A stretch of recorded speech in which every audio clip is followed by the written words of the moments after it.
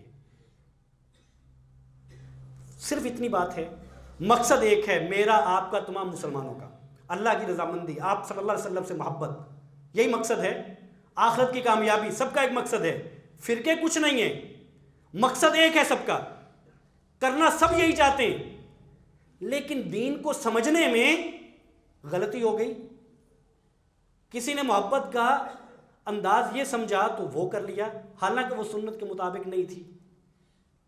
ہم مثال لیتے ہیں، یہی آج کا دن ہے، اور اسی دن میں مسلمان محبت کا اظہار کرتے ہیں، اور جو اظہار کے انداز اور طریقے ہیں وہ آپ کے سامنے ہیں۔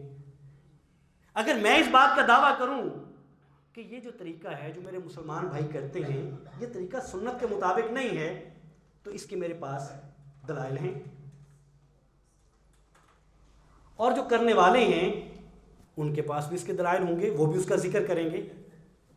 تو پھر جو دلائل ہوتے ہیں آپ صلی اللہ علیہ وسلم کی تعلیمات ہوتی ہیں، اگر واقعتاً دو مختلف موقف ہوں اور دونوں کے پاس دلائل ہوں اور دونوں کے پاس آپ صلی اللہ علیہ وسلم کی صحیح احادیث ہوں، تو پھر تو اس پہ بیٹھ کے دیکھنا چاہیے کہ یہ کیسے ہوا، دین تو ایک ہے، یہ کیسے ہو سکتا ہے کہ ایک شخص یہ کہے کہ یہ انداز درست نہیں ہے، یہ سنت کے مطابق نہیں ہے، اس کے پاس بھی دلائل ہیں، اور ایک کہے کہ سنت کے مطابق ہے، اس کے پاس بھی دلائل ہے، یہ کیسے ہو سکتا ہے؟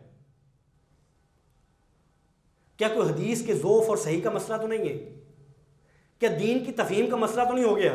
کسی کو غلط فہمی تو نہیں ہوگی سمجھنے میں؟ تو دیکھیں دلائل سارے ایک طرف رکھ دیجئے، سارے دلائل ایک طرف۔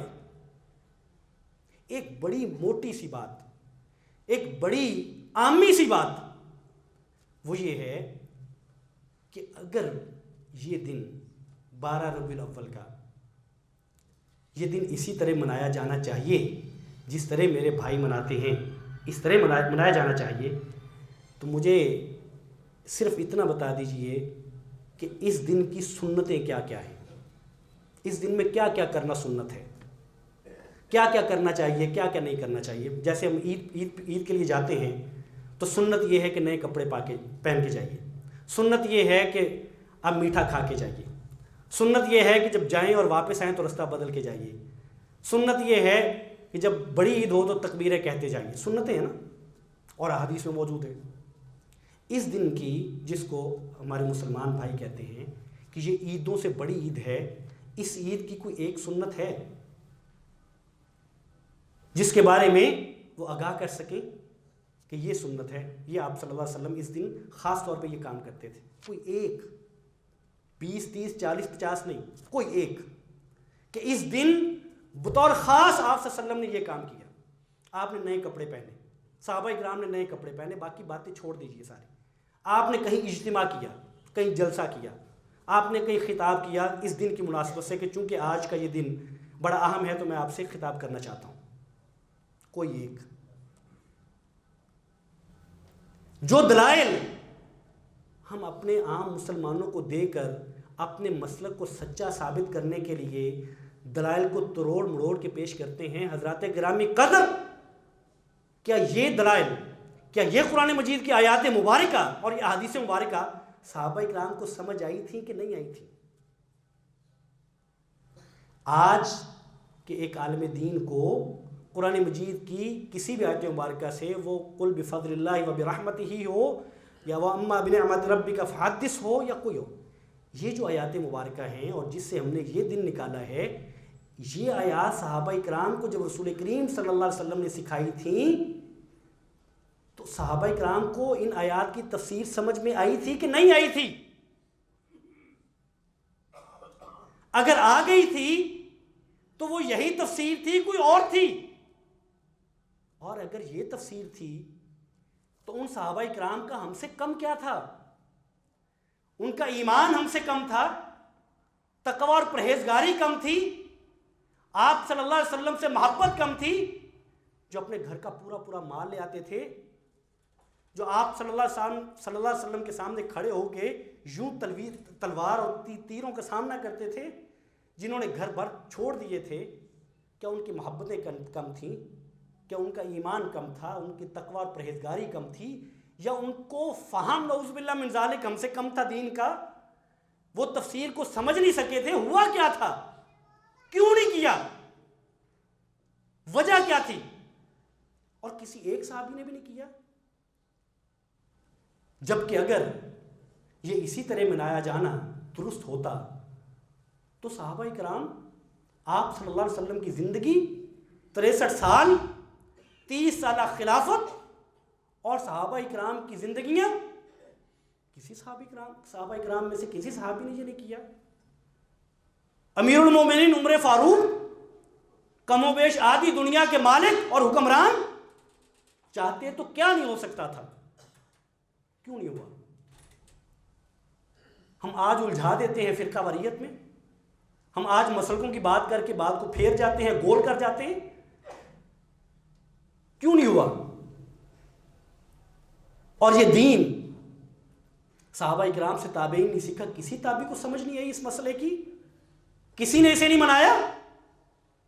ائمہ محدثین، ائمہ فقہا، امام مالک رحمۃ اللہ علیہ، امام ابو حنیفہ رحمۃ اللہ علیہ، امام مالک، امام شافعی رحمۃ اللہ علیہما، کسی کو سمجھ نہیں آئی؟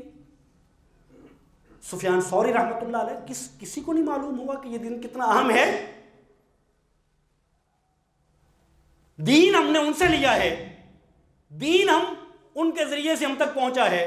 آپ صلی اللہ علیہ وسلم نے دین دیا، صحابہ اکرام کو سکھایا، تابعین تبع تابعین ہوتا ہوتا ہم تک پہنچا، کسی کو خبر نہ ہوئی جو آج ہمیں خبر ہوئی۔ اور پھر آپ اندازہ کیجئے کہ جو شخص یہ کہنے والا ہو کہ یہ سنت نہیں ہے، جو یہ کہنے والا ہو کہ یہ آپ صلی اللہ علیہ وسلم کا طریقہ نہیں ہے، جو یہ کہنے والا ہو کہ صحابہ کرام نے یہ کیا نہیں ہے، جو یہ کہنے والا ہو کہ ائمہ نے یہ کیا نہیں ہے، ہم اٹھا کے بنا دیتے ہیں اس کو ابلیس۔ ہم کہتے ہیں کہ ہر بندہ خوشیاں منا رہا ہے سوائے ابلیس کے، نعوذ باللہ من ذالک۔ یعنی دین کا فہم اور ایک دوسرے کی ہمدردی مسلمانوں میں، مسئلے کا فہم میں اختلاف ہو جانا، غلطی لگ جانا کوئی بڑی بات ہے نہیں۔ غلطی لگ جاتی ہے انسان کو، دین سمجھنے میں لگ سکتی ہے، مجھے لگ سکتی ہے، آپ کو لگ سکتی ہے، کسی کو لگ سکتی ہے، لیکن کیا اس غلطی لگنے کو، اور غلطی بھی میری ہو، غلطی آپ کی نہ ہو، میری ہو، اور میں فتوے آپ پہ لگانا شروع کر دوں؟ اور پھر آپ صلی اللہ علیہ وسلم نہیں سمجھ آتی، یقین کیجئے نہیں سمجھ آتی کہ یہ دن، اس میں کوئی شک نہیں ہے کہ آپ صلی اللہ علیہ وسلم کی آمد اس دنیا میں یہ ایک نعمت ہے، اس میں کیا شک ہو سکتا ہے؟ باعث رحمت ہے، اس میں کیا شک ہو سکتا ہے؟ لیکن مجھے یہ بتائیے کہ آپ صلی اللہ علیہ وسلم جب اس دنیا میں تشریف لائے ہیں، پیر کا دن تھا، صحیح حدیث مبارکہ ہے، پیر کے دن تشریف لائے اور آپ روزہ رکھا کرتے تھے جمعرات اور پیر کا۔ مجھے یہ بتائیے کہ جس طرح ہم نے چیزوں کو کیا ہے کہ آپ صلی اللہ علیہ وسلم جس دن تشریف لائے ہم نے کہا کہ یہ دن عید کا دن ہے، اور یہ وہ عیدیں جو آپ صلی اللہ علیہ وسلم نے خود بتائیں، اور وہ 2 بتائی تھی، 3 نہیں بتائی تھیں، تیسری ہم نے بتا دی، اور ہم نے کہا کہ جو نبی نے 2 بتائی تھی یہ اس سے بڑی ہے، جو نبی نے 2 عیدیں بتائی تھی وہ چھوٹی ہیں، جو ہم بتا رہے ہیں یہ ان دونوں سے بڑی ہے۔ تو مجھے یہ بتائیے اگر یہ قاعدہ اور ضابطہ درست ہے تو جمعہ کا دن ہے جو آج ہم بیٹھے ہیں، جس کو ہم فضیلت کا دن کہتے ہیں، تو کیا اگر اسی قاعدے اور ضابطے پہ چلنا چاہیے اور ہم چلیں تو فضیلت والا دن پیر کا نہیں ہونا چاہیے؟ جمعے کا کیوں ہے؟ جبکہ آپ صلی اللہ علیہ وسلم کی ولادت تو پیر کو ہوتی ہے۔ تو جب یہ عید ان عیدوں سے بڑی عید ہے تو یہ پیر کا دن جمعے سے بڑا دن کیوں نہیں ہے؟ جبکہ آپ صلی اللہ علیہ وسلم کی ولادت جمعے کو نہیں ہوئی، پیر کو ہوئی ہے۔ اور پھر دن ایام اتنے واضح ہیں، یعنی دیکھیں اسلام میں جتنے تہوار ہیں، جتنے ایام ہیں، جتنی عبادات ہیں، کتنی واضح ہیں۔ روزہ ہے، کبھی کسی نے کہا کہ روزہ رمضان میں نہیں ہوتا، روزہ شوال میں ہوتا ہے، کسی کا اس میں اختلاف ہے؟ سارے مسلمان بال اتفاق رمضان میں رکھتے ہیں۔ کسی نے کہا کہ یہ خطبہ جمعے کو نہیں ہونا چاہیے، یہ ہفتے کے دن ہونا چاہیے، کسی کا ہے اس میں اختلاف؟ یہ جمعے کو ہی ہے، سب کا اتفاق ہے۔ عید الاضحیٰ کب ہوتی ہے؟ ذی الحجہ میں ہے، کسی کا اختلاف ہے؟ حج کے ایام کون سے ہیں؟ 8، 9، 10، 11، 12، 13 ذی الحجہ، کسی کو اختلاف ہے؟ یہی دن ہے. جب ان سب میں اتفاق ہے تو یہ ہم نے ان عبادات سے بڑا یہ عبادت کا دن بنایا ہے، لیکن اس میں ہمارا اتفاق نہیں ہے. اس میں اتفاق نہیں ہے. اس میں حتیٰ کہ تاریخیں تو کیا، مہینوں کا اختلاف ہے. پھر عبد القادر جیلانی رحمۃ اللہ علیہ غنیۃ الطالبین میں 10 محرم کو لکھتے ہیں. وہ کہتے ہیں کہ 10 محرم کو آپ صلی اللہ علیہ وسلم کی ولادت ہوئی. ابن عباس 8 ربیع الاول کو کہتے ہیں، 9 ربیع الاول، 12 ربیع الاول، 2 ربیع الاول. اختلاف ہے. اور درست طور پر جو محققین کا جس میں اتفاق ہے وہ 9 ربیع الاول ہے. ہم یہ بھی چھوڑ دیں کہ درست طور پر کون سا دن ہے. ہم یہ کہتے ہیں کہ اتنا اہم دن اور عیدوں سے بڑی عید، اور اس میں اس طرح کا اختلاف کہ یہ نہ پتہ چلے کہ یہ ربیع الاول ہو کہ محرم ہو، رمضان ہو کہ ربیع الاول ہو، ربیع الاول کی 2 تاریخ ہو، 8 ہو، 9 ہو، 12 ہو، کون سی ہو. یہ کیسے ہو سکتا ہے؟ اور پھر دیکھیے دین بدلتا نہیں ہے. دین نہیں بدلتا. ابھی سے آپ 25-30 سال پیچھے چلے جائیں، اسی پاکستان میں، اسی بر صغیر پاک و ہند میں، ابھی تو آپ کو اخبارات بھی مل جائیں گے، رسائل بھی مل جائیں گے، چیزیں موجود ہیں. یہ بہت پرانی بات نہیں ہے. 25-30 سال یہ دن آپ صلی اللہ علیہ وسلم کی وفات کے طور پہ تمام لوگ یہاں کے مناتے تھے. یہ دن 12 ربیع الاول کا آج سے 25-30 سال پہلے اس دن کو یہ مسلمان ہم جو مناتے ہیں وہ اس دن کو آپ کی وفات کے طور پہ مناتے تھے. تو یہ ایسی کون سی جوہری تبدیلی واقع ہوئی دین میں کہ ان 20-25 سالوں میں یہ وفات کو ہٹا کے ولادت منانا پڑی؟ یہ کہاں سے تبدیلی ہوئی؟ کو وہی آئی نعوذ باللہ من ذالک. دین تو دین ہے نا. ہم یہ نہیں کر سکتے کہ ہم 10 سال عید الفطر کو عید الفطر منائیں، 10 سال بعد کہیں نہیں اب اس کو ہم عید الاضحیٰ کے طور پہ منائیں گے. نہیں منا سکتے. ہم ایک دن آگے پیچھے نہیں کر سکتے. یہ کیسے ہوا؟ کیسے ہو گیا؟ اور اگلی نسل ہماری اس دن کو کیسے دیکھے گی ہمیں نہیں معلوم. دین کیسے بدل جاتا ہے. اور عجیب چیزیں ہیں. ہم 10 محرم کو اور پورے محرم کے مہینے کو سوگ کا مہینہ مناتے ہیں. کیوں؟ سیدنا حسین رضی اللہ تعالیٰ عنہ کی شہادت ہوئی، مظلومانہ شہادت ہوئی. پورا مہینہ سوگ ہے، کاروبار بند ہے، شادی بیاہ خوشی نہیں ہوگی. لیکن یہ 12 کو آپ صلی اللہ علیہ وسلم کی وفات ہے، مان لیں ولادت بھی ہے اور وفات پہ تو سب کا اتفاق ہے، کسی کا انکار نہیں ہے. تو وہ مہینہ پورا سوگ کا ہے، محرم کا، چونکہ آپ سیدنا حسین کی شہادت ہوئی رضی اللہ تعالیٰ عنہ، اور جس میں آپ صلی اللہ علیہ وسلم اس دنیا سے چلے گئے، وحی کا سلسلہ منقطع ہو گیا. وہ دن ہم جشن کے طور پہ منا رہے ہیں. یہ کیسے ہوا؟ اگر آپ صلی اللہ علیہ وسلم کی وفات کو نہ بھی مانیں، اس دنیا سے چلے گئے، آپ کے کہنے کے مطابق پردہ فرما گئے، اور وہ پردہ ایسا پردہ تھا، اگر آپ کی بات مانی جائے کہ سیدہ فاطمہ رضی اللہ تعالیٰ عنہ غم سے نڈھال تھی. صحابہ اکرام آپ نے پڑھا ہے، آپ نے سنا ہے، عمر فاروق کہتے تھے جو کہے گا کہ آپ صلی اللہ علیہ وسلم وفات پا گئے میں اس کی گردن اتار دوں گا. اتنے پریشان تھے. آپ اس کو پردہ کہہ لیں. تو کیا یہ دن ایسا دن تھا جس میں جشن منایا جاتا؟ حضرات گرامی قدر، حضرت ابو سفیان ثوری رحمۃ اللہ علیہ وہ فرماتے ہیں کہ البدعۃ احب الی ابلیس من المعصیۃ. المعصیۃ یتاب منها والبدعۃ لا یتاب منها.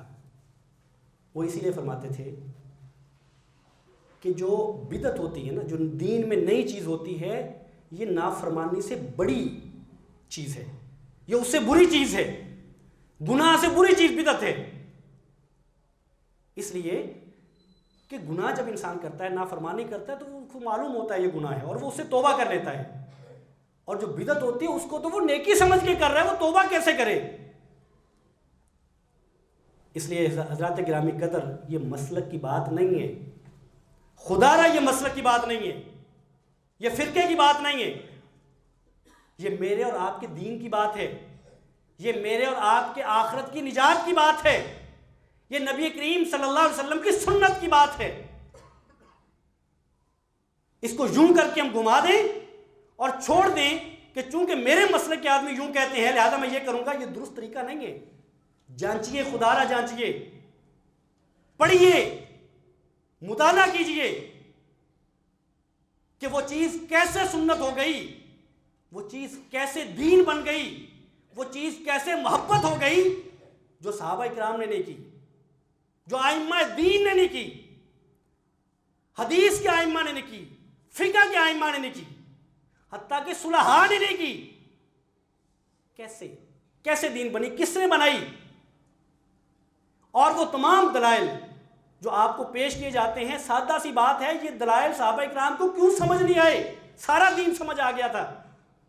نماز کی ایک ایک چیز آپ سے سمجھ کے آپ کو بتا دی کہ آپ صلی اللہ علیہ وسلم نماز کیسے پڑھتے تھے، عید کی نماز کیسے پڑھتے تھے، روزہ کیسے رکھتے تھے، کیا کیا کام نہیں کرتے تھے، کیا کیا کرتے تھے، سنتیں کیا ہیں، ایک ایک چیز بتا دی، ساری سمجھ آ گئی۔ آیا تو یہ دن سمجھ نہیں آیا؟ کسی صحابی کو سمجھ نہیں آیا؟ اور آج اگر کوئی بات کرے کہ یہ سنت نہیں ہے، یہ دین نہیں ہے، تو وہ ابلیس ہے، نعوذ باللہ من ذالک، اللہ کی پناہ ہے۔ تو آپ میرے بھائی، میرے بزرگ، میری بہنیں، صرف اتنی بات ہے۔ اور میں بتاؤں کہ ہمارے ہاں یہ عجیب رواج ہے کہ آپ دین سے ہٹی ہوئی بات اس کی جتنی مرضی تشہیر کر لیں، اس پہ جتنی مرضی آپ بات کر لیں، جو چاہیں سو کہہ لیں، دین جو نہیں ہے اس کو دین بنا کے بیچ دیں، جو دین نہیں ہے دین بنا کے پیش کر دیں، آپ کو کوئی نہیں روکتا۔ اور جب بتانے والا یہ بتائے کہ یہ دین نہیں ہے، اس کے دلائل نہیں ہیں، یہ سنت نہیں ہے، یہ صحابہ کا طریقہ نہیں ہے، تو ہم کہتے ہیں مولوی صاحب نے تو فرقہ واریت پھیلا دی، مولوی صاحب تو گفتگو بڑی فرقہ وارانہ کرتے ہیں، یہ تو مسلمانوں میں صلح کی بات ہی نہیں کرتے۔ تو کیا صلح مسلمانوں کی گمراہی پر ہوگی؟